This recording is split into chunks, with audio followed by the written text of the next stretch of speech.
guys, selamat datang di channel aku dan terima kasih sudah klik video ini. Dan di video kali ini tuh pas banget gak sih? Lagi masa-masa quarantine, habis itu lagi masa-masa kalian di rumah aja nih.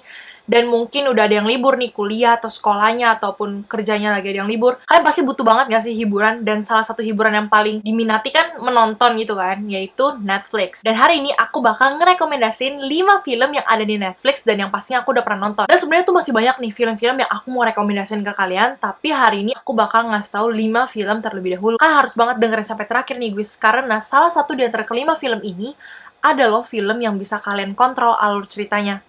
Mau tau apa judulnya? Kita langsung masuk aja. Udah siap? Kita mulai. Film pertama, Charlie and the Chocolate Factory. Nah, sebenarnya nih guys, film Charlie and the Chocolate Factory ini tuh film lama. Tapi film Charlie and the Chocolate Factory ini merupakan salah satu film favorit aku. Aku benar-benar suka banget sama film ini. Jalan cerita filmnya itu seru parah seru banget.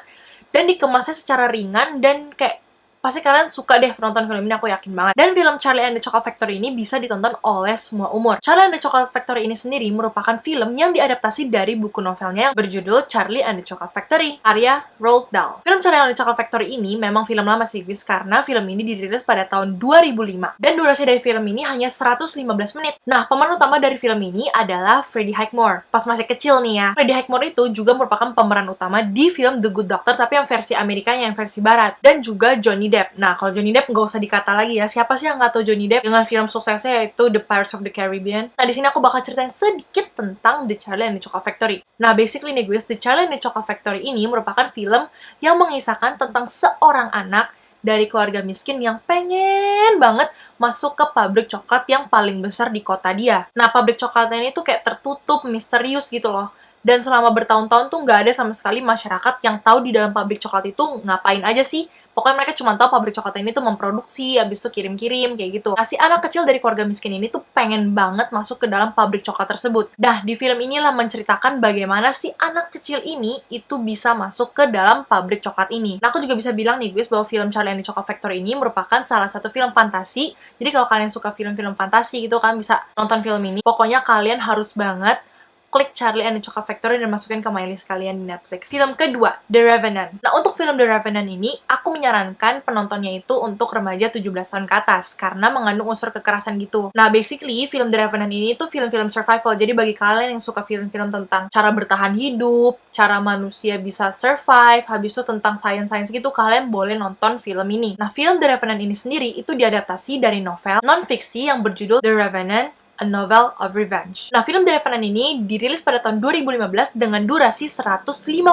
menit. Pemeran utamanya itu yang pasti kalian udah tahu dan ganteng banget, Leonardo DiCaprio. Nah, Leonardo DiCaprio ya banyak lah ya film-filmnya. Kayak yang paling terkenal itu Titanic. Nah, film The Revenant ini seperti yang aku udah bilang tadi, film ini tuh menceritakan tentang bagaimana seorang manusia itu bertahan hidup. Nah, film ini mengisahkan tentang suatu kelompok yang pengen pindah ke satu tujuan gitu, ke satu tempat. Nah, di dalam perjalanan itu pasti mereka istirahat dong. Nah, pada suatu waktu ketika mereka sedang berkemah, mereka diserang oleh suatu suku yang membuat 75% dari kelompok ini tuh meninggal dan sisanya itu akhirnya lah yang melanjutkan perjalanan ke tujuan mereka ini. Nah, tapi di tengah perjalanan si kelompok ini ingin berpindah dan menuju ke tempat ini, salah satu dari mereka itu sakit dan susah banget untuk melanjutin perjalanannya dan akhirnya ditinggal sama teman-temannya. Dan film inilah yang mengisahkan bagaimana perjuangan orang sakit ini akhirnya bisa mencapai ke tempat tersebut dengan caranya bertahan hidup gitu loh selama berhari-hari, berminggu-minggu, bahkan berbulan-bulan. Film ketiga, Black and Blue. Nah, untuk film Black and Blue ini aku menyarankan untuk ditonton di atas umur 17 tahun karena di dalam film ini mengandung kekerasan. Nah, genre dari film Black and Blue ini adalah action. Nah, film Black and Blue ini dirilis pada tahun 2019 dengan durasi 108 menit. Dengan pemeran utamanya yaitu Naomi Harris yang pernah main di Rampage atau Skyfall itu, dan Tyrese Gibson yang main di Fast and Furious. Nah, basically nih guys, film Black and Blue ini tuh mengisahkan tentang seorang wanita yang bekerja menjadi polisi selama bertahun-tahun dan akhirnya di tahun keberapa dia bekerja sebagai polisi, dia itu kembali ke kampung halamannya untuk menjadi polisi di kampung halamannya. Nah, di tempat kerja barunya itu dia itu mengalami beberapa kesulitan karena ya lingkungannya pun juga berubah kan, karena kan dia balik ke kampung halamannya. Nah, sampai pada suatu hari dia itu sedang patroli malam dan akhirnya disitulah dia itu bertemu sama pedagang-pedagang narkoba, yang dimana nih pedagang-pedagang narkoba tersebut juga merupakan bagian dari kepolisian. Nah, film inilah yang mengisahkan tentang si petugas wanita ini yang gak sengaja ngelihat transaksi yang dilakukan oleh petugas kepolisian ini. Dan film ini yang mengisahkan dan menceritakan tentang perjalanan dan perjuangan dia sampai akhirnya dia itu bisa mengungkap seluruh fakta dan kebenarannya. Film keempat, Miracle in Cell No. 7. Nah, film Miracle in Cell No. 7 yang aku mau jelasin dan aku kasih di sini adalah film yang versi Korea ya. Nah, soalnya kan udah banyak banget nih negara-negara yang bikin film Miracle in Cell No. 7, salah satu Indonesia nih kan. Untuk film Miracle in Cell No. 7 itu nggak ada batasan umur, semua umur bisa nonton, dan genrenya itu melodrama. Nah, bagi kalian nih guys yang nggak pernah nangis nonton film, coba kalian nonton ini. Kalau kalian nggak nangis nonton film ini, kalian nggak punya hati beneran deh, sumpah, beneran nggak punya hati. Aku ini merupakan salah satu orang yang susah banget nangis kalau lagi nonton film. Nah, cuman pas aku nonton Miracle in Cell No. 7 ini bener-bener gak ketahan lagi. Bener-bener semua temen yang aku rekomendasi untuk nonton film ini semuanya banjir. Nah, film Miracle in Cell No. 7 ini dirilis pada tahun 2013 dengan durasi 127 menit. Pemeran utama dari film ini adalah Ryu Seung-ryung, Kang So-won, dan Park Shin-hye. Nah, film dari Miracle in Cell No. 7 ini tuh yang kayak aku kasih tau tadi, dia itu film melodrama dimana film ini bener-bener sedih, sesedih-sedihnya. Ingat ya guys, kalau kalian nggak sedih nonton film ini, kalian nggak punya hati. Nah, film ini tuh mengisahkan tentang seorang ayah yang memiliki keterbelakangan dan harus dipisahkan oleh putrinya sendiri karena dia itu harus mendekam di penjara. Dan dia itu harus mendekam di penjara karena sesuatu yang sebenarnya itu salah paham. Dia tuh nggak berbuat seperti itu gitu loh. Tapi dia tuh dituduh dan difitnah berbuat seperti itu, dan akhirnya dia itu masuk penjara. Itunya tuh apa ya, kalian nonton sendiri lah ya. Nah, film ini mengisahkan tentang perjuangan si ayah yang memiliki keterbelakangan ini untuk bertemu dengan putrinya ini. Dan aku nggak mau jelasin lebih detail lagi, kalian harus banget nonton film Miracle in Cell No. 7 ini. Film yang terakhir, film kelima. Judul dari film kelima ini adalah Black Mirror Bandersnatch. Nah, film ini merupakan film original Netflix. Filmnya tuh unik banget, bener-bener pas aku tahu film ini, itu kayak, ih, keren banget, bisa banget ya orang bikin film tapi caranya kayak gini.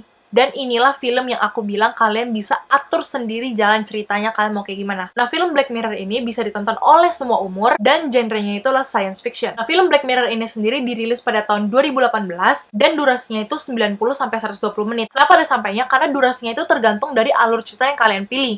Jadi kalau kalian milih alur cerita ini, ya jalan ceritanya lain. Kalau kalian milih alur cerita ini, ya jalan ceritanya lain. Intinya kalian bisa kontrol film ini sesuai dengan pilihan kalian. Nah, pemeran utamanya itu adalah Fionn Whitehead yang main di Dunkirk juga itu. Nah, ini kan yang pasti kalian tunggu-tunggu, bocoran dari film Black Mirror Bandersnatch. Nah, film ini seperti aku bilang tadi, kalian itu bisa atur jalan ceritanya tuh kayak gimana. Jadi misalkan ketika dia lagi mau sarapan, dia mau milih sarapan merek ini atau merek ini, kalian yang menentukan dia mau sarapan dengan merek apa gitu. Nah, di film ini kalian tuh bisa nonton berulang-ulang karena jalan ceritanya tuh banyak. Kenapa banyak? Karena kalau pilihan pertama kalian A, terus kalian ini pilih B, abis itu pilih A, pilih B, itu bakal berbeda kalau kalian pilih A atau B. Itu ya, kalian tuh bisa punya banyak jalan cerita kalau kalian nonton film ini. Nah, ending dari film ini tuh tetap sama, yaitu maksud aku seluruh alur yang kalian pilih itu endingnya tetap sama kayak gitu aja. Dan jangan lupa kalian komen di bawah setelah kalian nonton film ini, bagaimana menurut kalian, seru gak sih film yang bisa kalian atur dan pilih sendiri jalan ceritanya menurut keinginan kalian.